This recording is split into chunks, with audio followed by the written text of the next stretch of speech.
And we want to update our top story now. We're learning more about the suspect in last night's shooting that killed one Dallas police officer and wounded two others. The fallen officer, Darron Burks, was shot in his patrol car last night while parked outside of a community center in Oak Cliff.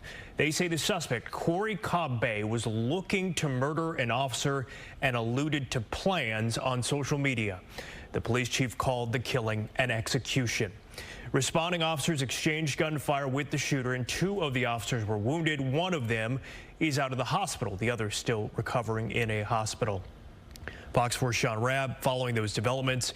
He joins us from the newsroom with the very latest. Shaun. Yeah, and some of what the chief was talking about as it relates to Corey Cobb-Bey, we learned that today through his social media. Need to update you about this man who shot three officers, killing 46-year-old Darron Burks. He again is identified as Corey Cobb-Bey, a 30-year-old man.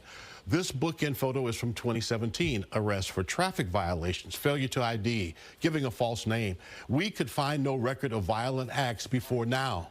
Cobb, according to his social media, identifies as a Moorish American national. That's a population of the people that considers themselves to be sovereign and immune from U.S. laws. Now, Cobb posted videos, and the chief talked about this, of his approaching undercover officers, talking to them, questioning them at times about what they're doing and why they're in certain places, using his cell phone. He approached Darron Burks, who was sitting in his squad car in the 900 block of East Ledbetter, East Oak Cliff, Thursday night, a little after 10 p.m. Chief Garcia again says it was not an ambush, but that the officers were targeted. Officer Burks was executed.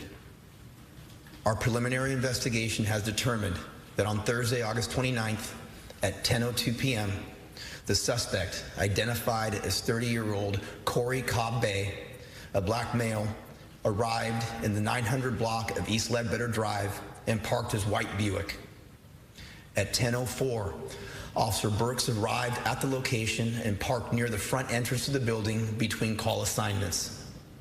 Cobb-Bey approached Officer Burks and talked with him briefly through the driver's side window as he recorded the encounter with a cell phone.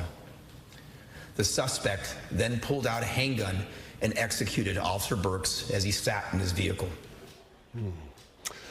The chief spoke with both of the wounded officers today, along with the mother of Darron Burks, and visited with officers at the South Central substation where Darron Burks worked. Clearly, the chief with the range of understandable emotions after the events of last night, and he talked about how as officers responded, this man, Corey Cobb-Bey, took a shotgun and opened fire on those officers, striking a female officer, Officer David, in the face, and Officer Farmer in the leg. The chief said it was clear we almost lost three officers last night, and he was thankful that those two officers survived, but clearly the department, the chief, the city, hurting. Blake. Yeah, and a lot still to figure out in the investigation as well. Shaun, thanks so much. Okay.